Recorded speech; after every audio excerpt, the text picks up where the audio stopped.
ನಮಸ್ಕಾರ. ಇವತ್ತಿನ ವಿಷಯ ದಿನಕ್ಕೆ 12 ಗಂಟೆ ಕೆಲಸ ಮಾಡುವುದು ತಪ್ಪೇ ಸರಿಯೇ? ನಿಮ್ಮ ಅಭಿಪ್ರಾಯ ತಿಳಿಸಿ. ನಾನು ಡಾಕ್ಟರ್ ಭರತ್ ಚಂದ್ರ. ವಿಡಿಯೋಗಳ ಉದ್ದೇಶ ಕನ್ನಡಿಗರ ಸೇವೆ. ಇವತ್ತು ನಮ್ಮ ವಿಡಿಯೋದಲ್ಲಿ 3 ಯೂಸ್ಫುಲ್ ವಿಚಾರಗಳನ್ನು ಕವರ್ ಮಾಡ್ತಾ ಇದ್ದೇವೆ. ಆದ್ದರಿಂದ ದಯವಿಟ್ಟು ಕೊನೆವರೆಗೂ ನೋಡಿ.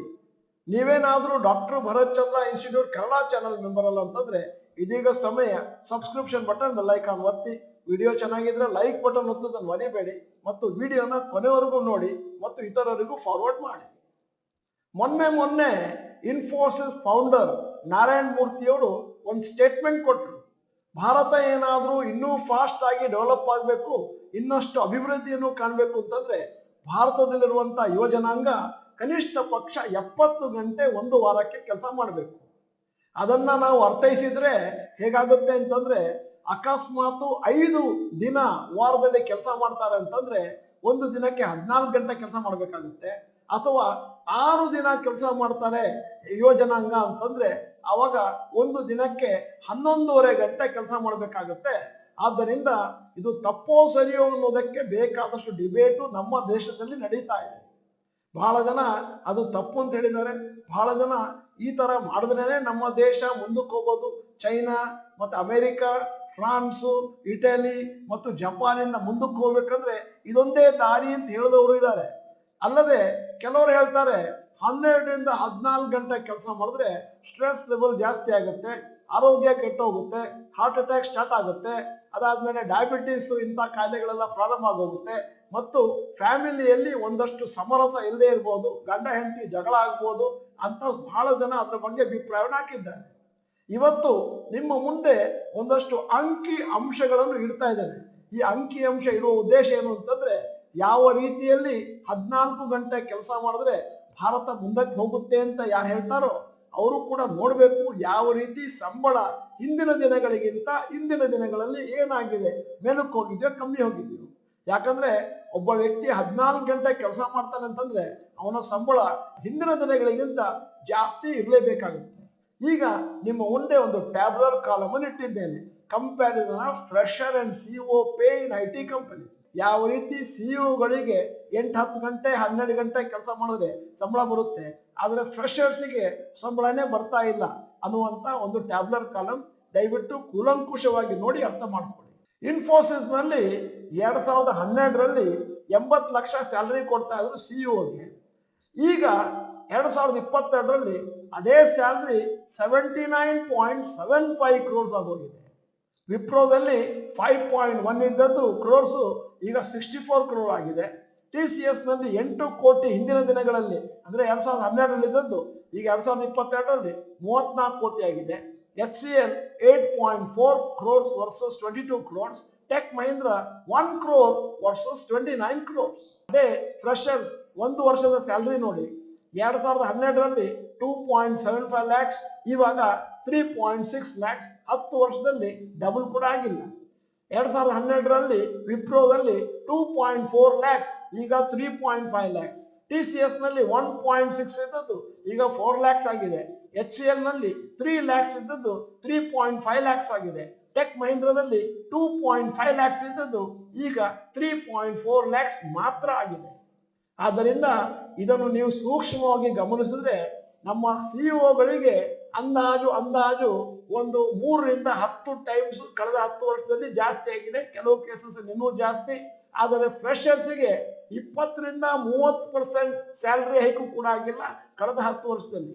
ಮತ್ತೆ HR ಕನ್ಸಲ್ಟೆಂಟ್ಸ್ ಮತ್ತು ಇತರ ತಜ್ಞರ ಅಭಿಪ್ರಾಯ ಏನು ಅಂತಂದ್ರೆ 2012ರಲ್ಲಿ ಅದೇನು ಸ್ಯಾಲರಿ ಕೊಡ್ತಿದ್ರು ಅಟ್ಲೀಸ್ಟ್ ಸದ್ಯದ ಮಟ್ಟಿಗೆ ಅದು ಡಬಲ್ ಆಗಬೇಕಾಗಿತ್ತು. ಯಾಕಂದ್ರೆ IT ಕಂಪನಿಗಳಿಗೆ ಹೈ ಪ್ರಾಫಿಟಬಿಲಿಟಿ ಇದೆ. ಅಲ್ಲದೆ ಒಬ್ಬ ಮನುಷ್ಯ 9 ರಿಂದ 10 ಗಂಟೆ ಕೆಲಸ ಮಾಡಿದ್ರೆ 4 ರಿಂದ 5 ಗಂಟೆ ಮಾತ್ರ ಕಾನ್ಸಂಟ್ರೇಷನ್ ಕೊಡಬಹುದು. ಉಳಿದಿದ್ದ ಟೈಮ್ನಲ್ಲಿ ಅಷ್ಟೊಂದು ಕಾನ್ಸಂಟ್ರೇಷನ್ ಇರಬಹುದು. ಅದರಿಂದ number of working hours important ಅಲ್ಲ, quality work is more important ಅಂತ ಬಹಳಷ್ಟು ಜನ ಅಭಿಪ್ರಾಯವನ್ನು ಪಟ್ಟಿದ್ದಾರೆ. ಈಗ ನಾನು 2ನೇ ಟಾಪಿಕ್ಗೆ ಹೋಗ್ತಾ ಇದ್ದೇನೆ, ರಿಲಯನ್ಸ್ ಇಂಡಸ್ಟ್ರೀಸ್ ಬಗ್ಗೆ.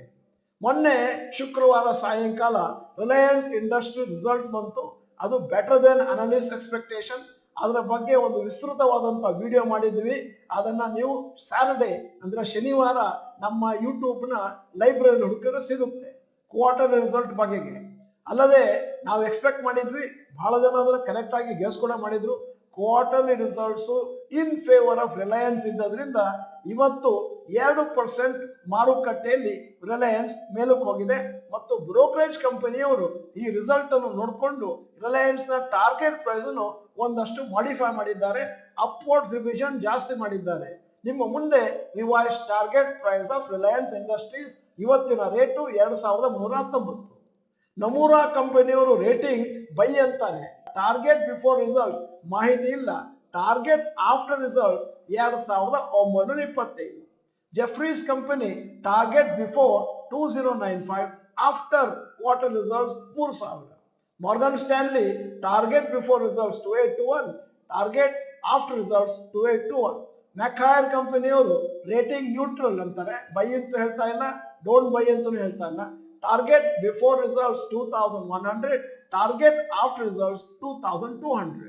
ಈಗ ಬ್ರೋಕರೇಜ್ ಫರ್ಮ್ ಮೋತಿಲಾಲ್ ಓಸ್ವಾಲ್ ನಲ್ಲಿ target after results 2760, choice breaking ನವರು 2350 ಟಾರ್ಗೆಟ್ ಪ್ರೈಸ್ ಕೊಟ್ಟಿದ್ದಾರೆ ಆಫ್ಟರ್ ರಿಸಲ್ಟ್ಸ್. ಮತ್ತು MK ಗ್ಲೋಬಲ್ ಅವರು ರೇಟಿಂಗ್ ಬೈ ಕೊಟ್ಟಿದ್ದಾರೆ.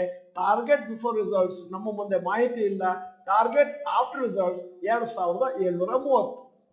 ಆದ್ದರಿಂದ ಕೆಲವು ಕಂಪನಿಯವರು ಟಾರ್ಗೆಟ್ ಅನ್ನ ಆಲ್ಮೋಸ್ಟ್ 29% ಮೇಲೆ ಕತ್ಕೊಂಡು ಹೋಗಿದ್ದಾರೆ ಮುಂದಿನ ಒಂದು ವರ್ಷದಲ್ಲಿ. ಕೆಲವು ಕಂಪನಿಯವರು ಅದನ್ನ ಕ್ವೈಟ್ ಫ್ಲಾಟ್ ಆಗಿಟ್ಟಿದ್ದಾರೆ. ಅಂದ್ರೆ ಒಂದಂತೂ ಗ್ಯಾರಂಟಿ, ರಿಲಯನ್ಸ್ ಇಂಡಸ್ಟ್ರೀಸ್ ನಲ್ಲಿ ಈಗಿರುವ ರೇಟಿಗಿಂತ ಕಮ್ಮಿ ಆಗುತ್ತೆ ಅಂತ ಯಾವ ಕಂಪನಿಯವರು ಹೇಳಿಲ್ಲ. ಆದ್ದರಿಂದ ಅದು ಒಂದು ಒಳ್ಳೆ ಸೈನು, ಏನಿದ್ದರೂ ಮೇಲಕ್ಕೆ ಹೋಗುವಂತಹದ್ದೇ ಮುಂದಿನ ಒಂದು ವರ್ಷದಲ್ಲಿ. ಈಗ ಮೂರನೆಯ ಟಾಪಿಕ್ ಬರ್ತಾ ಇದ್ದೇನೆ, ನಿಮ್ಮ ಫೇವರೇಟ್ ಕಂಪನಿ ಟೈಟನ್ ಬಗ್ಗೆ.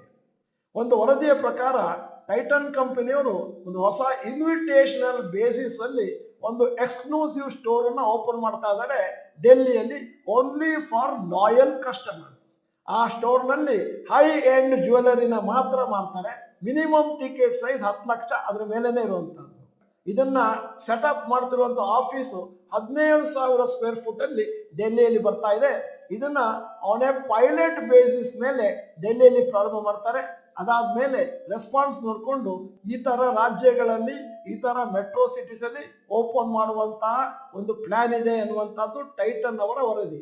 ಈ ಒಂದು ಎಕ್ಸ್ಕ್ಲೂಸಿವ್ ಸ್ಟೋರ್ಸ್ ನ ಓಪನ್ ಮಾಡುವ ಉದ್ದೇಶ ಏನು ಅಂತಂದ್ರೆ, ಹೈ ನೆಟ್ ವರ್ತ್ ಇಂಡಿವಿಜುವಲ್ಸ್ಗೆ ಒಂದು ಒಳ್ಳೆಯ ಶಾಪಿಂಗ್ ಎಕ್ಸ್ಪೀರಿಯನ್ಸ್ ಅನ್ನು ಕೊಡೋದು. ಅಂದ್ರೆ ಅವರು ಏನಿದ್ರೂ ಕೂಡ ಜಾಸ್ತಿ ಹಣವನ್ನು ಖರ್ಚು ಮಾಡಲಿಕ್ಕೆ ಶಕ್ತರು, ಅವರಿಗೆ ಒಂದಷ್ಟು ಒಳ್ಳೆಯ ಫೆಸಿಲಿಟೀಸ್ ಕೊಡೋಣ.